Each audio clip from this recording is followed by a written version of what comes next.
These are the Sony LinkBuds Clips. I just realized that the box kind of looks like an engagement ring box. They have a little clip that doesn't go in or over your ear because they're open earbuds, which are basically like little speakers right next to your ears. That allows you to hear your outside environment and be aware. It's one of the newer categories of earphones. The trade-off with all of this is it's not going to be as good sound quality as the in-ear or over-the-ear headphones. But that doesn't mean that they don't have a good use for them. And if you're someone that doesn't like the pressure or doesn't like the hygiene aspect of in-ear, these could be good for you. And there were some interesting use cases that I ended up using this for. Sony reached out to me to see if there were any products that I was interested in reviewing, and this was one of them. And it was very curious to me because I had never tried these kinds of earphones. So they did send this for review. This is not a sponsored review, and I only ever collaborate with brands that trust my review process, which means that I'm going to point out anything that works well or doesn't, and I don't accept content direction. And my channel, Gadgets Gear Coffee, is all about in-depth and real-use reviews of well-designed gear that solves different problems for things like tech, cycling, coffee, and the gear that connects them. This wouldn't be my first pair of Sony earphones. I had the XM3s, which I've talked about on my channel, as well as the XM4s. These are the XM4s. You can see that they're quite worn out. I also have bone conduction earbuds that I do use for biking. So when I first tried these out, I thought this could be a good option for biking. When I'm biking, all I hear is and with open earbuds, you're still gonna have all that wind coming at you. These don't come cheap. It also does go on sale once in a while. So I have a couple of links in the description. You can click on those and see if there's any good sales going on. And if you do end up buying this, especially if the review helped you, clicking on those affiliate links does give me a little bit of a kickback at no extra cost to you. So it helps to support the channel so I can keep doing these awesome reviews and keep trying lots of different gear. Among the big competitors that are in this category, they all hover at similar prices. And it's actually quite small and quite lightweight. It comes in several colors, and the bottom of the case has this nice matte finish, and the top of the case is glossy. Visually, as well as tactily, you know which side is up. And the top side has the logo, Sony logo. And it's kind of got this hamburger style engagement ring opening, as well as being magnetic. So nothing accidentally pops off. If you go really hard, you'll knock them over. There is a left and right that are identified on the earbuds themselves. The right is RR, red, and the left is gray. Tactilely, on the left earbud, there's a little dot. So if you're unsure about which side, feel it and you'll know right away. Also has some sort of reverse polarization. If you accidentally insert the left earbud in the right slot, it's going to polarize off. You won't make a mistake by putting that in. That's a nice functional touch. That glossy and matte look also carries into the earbuds themselves. All of it is pretty much plastic, but they don't feel cheap. It feels substantial, especially with that dual tone coloring. There's also a little LED that acts as a status indicator, and there's a subtle button in the back that you'll use for pairing mode. It's IPX4 waterproof, which means it's good for splash and water resistance and things like sweating. It's not the best waterproofing that's out there for earbuds, but it's also plenty enough in most use cases. In terms of the comfort and fit, that's gonna be very subjective. I found it to be quite comfortable, not necessarily when I'm wearing glasses. In my particular case with the glasses that I have and how thick the arms are and the angle, I was able to wear this with my glasses. But I would say after about 2 hours, I would start to feel a little bit of pressure that I didn't have when I was not wearing glasses. So your mileage may vary. I don't think that's because of these particular earbuds. I think that's just a particularity on clip earbuds that are open ear like this. You're always gonna have this big bulky part in the back, and if you're a glasses wearer, arms of your glasses that are gonna loop around your back. There's also something else that I noticed. If you're someone that likes to tuck your hair behind your ears a lot, you're gonna end up knocking this. It's not a big deal. You end up having to adjust tucking your hair behind your ears a little bit further back than directly behind your ear. It's also very easy to pop in and out of your ears with one hand. It's a bit flexible. It has a light pressure, but not to the point of being uncomfortable. I've worn this for several hours, very comfortable when I had my contacts in, to the point that I actually forgot that they were on a lot of the times. It comes also with this interesting little additional cushion that is optional. You don't want to lose these, they're in the box. That allows you to have a tighter, more snug fit if necessary. It's like a soft, I think, silicone piece. This air cushion option is an advantage in terms of fit over some of the other earbuds because it gives you additional flexibility in getting that right fit for you. You can also slide this up or down along this clip if your ears are small or if you're jogging and you need a more snug fit. I tried it with and without, and they kind of worked both for me. And play around with the location up or down your ear to see what works for you. I looked through a lot of other reviews to see what people said. Most people were very happy with the fit, but that's really gonna depend on your ear anatomy. I mentioned that there's gonna be a trade-off. You're not gonna have impressive high fidelity soundstage. That's not what this is for.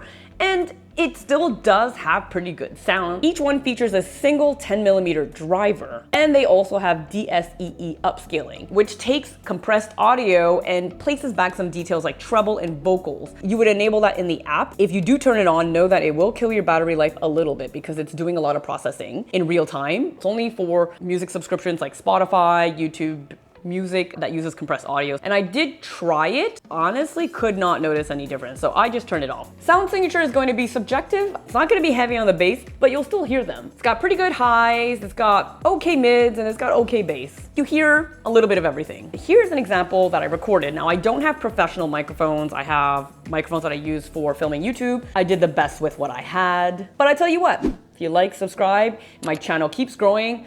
I periodically will buy different equipments based on what I end up reviewing.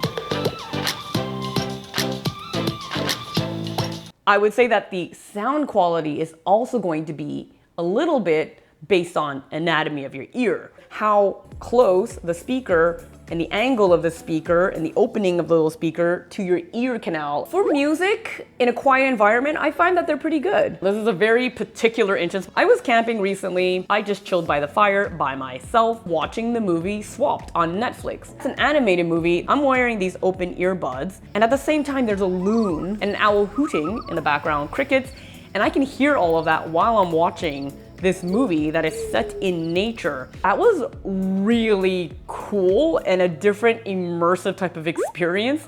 It's a very particular use case, but a very interesting one. Then I watched this at home in a quiet environment with spatial audio on Netflix, and you can hear things moving around. It wasn't as impressive as my other earphones that are very isolating and have either passive or active noise canceling, but it still did a pretty good job. There's a few ways that you can improve the sound with Sony's different features. They have a very impressive 10-band EQ. What's even better is that they have a Find Your Equalizer short and easy walkthrough, 2 different pages of 5 presets that are numbered.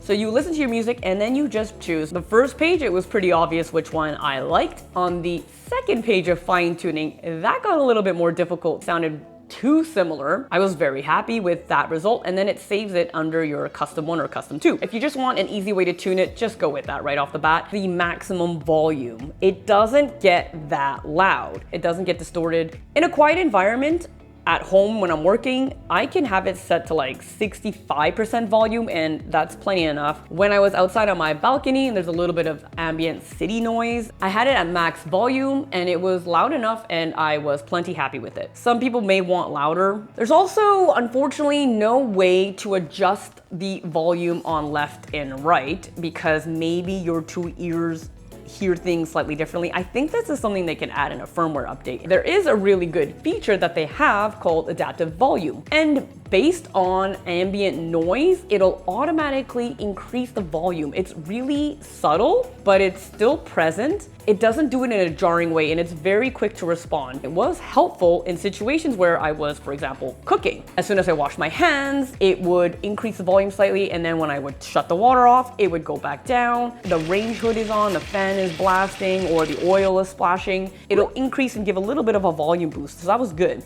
Even when it's at max volume, I'm pretty sure I noticed it to go a little bit beyond that. It also ended up doing a volume boost when I was singing. Maybe it just doesn't like my singing so much, so it just volume boosted me. Listen to this clip increase as I turn on the water. You will notice the moment I shut the water off, the volume goes down. So that means that the volume boosted when the water was on.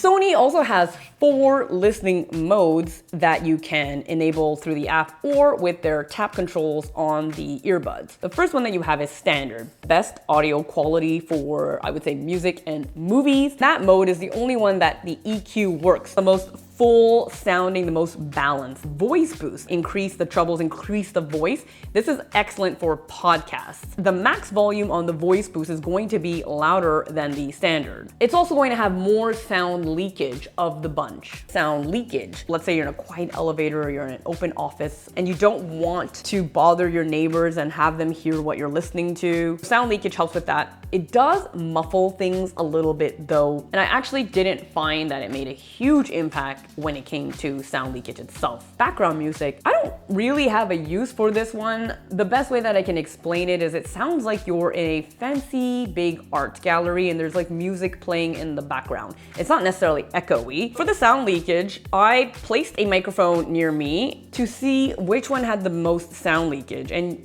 you be the judge.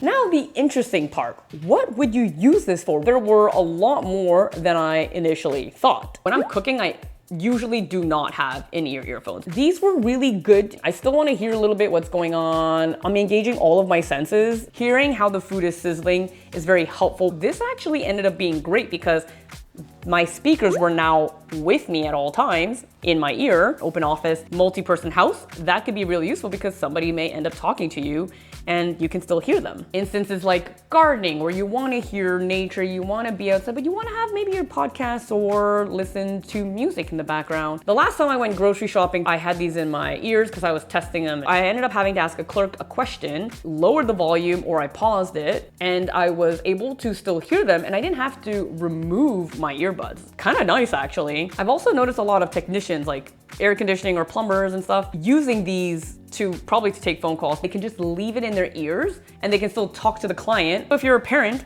and you're doing chores, you're cooking, you're watching your kids' swim class, and you can catch up on your podcast, but still be available and present when need be. It's also great for phone calls, so you're not overcompensating and talking too loudly, and you can still hear your surroundings. Especially useful if you're walking in the city. It's important to be aware of your surroundings. What it's not good for, high fidelity, obviously. It's not gonna be great for biking, for example, or anything with lots of wind. Tap controls, it comes with some defaulted in. You can also, in the app, choose different presets from a drop-down menu that you can assign to either your left or your right earbud. The tapping takes some getting used to. Tips that they provide, which I found help. You have to press firm enough. You shouldn't use the tip of your finger. It's more the pad. Once you do it a few times, you understand kind of what that means. The volume changes require 4 taps on either the left or the right to increase or decrease volume. It's only pretty bad if you have to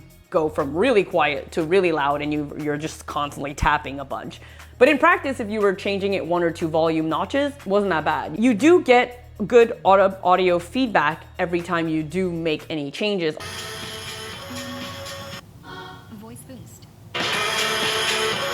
Sensitivity that you can adjust. I adjusted it to high sensitivity. At the beginning, I was struggling with the tap controls and it wasn't registering, and it turns out I wasn't tapping hard enough. The cue that I can give you is tap it hard enough that the back piece does a little jiggle or a bounce. Now I get the controls every time. Other functional things to note is you can use one earbud at a time. There's no speak to chat, which is something that they had on the XM4s.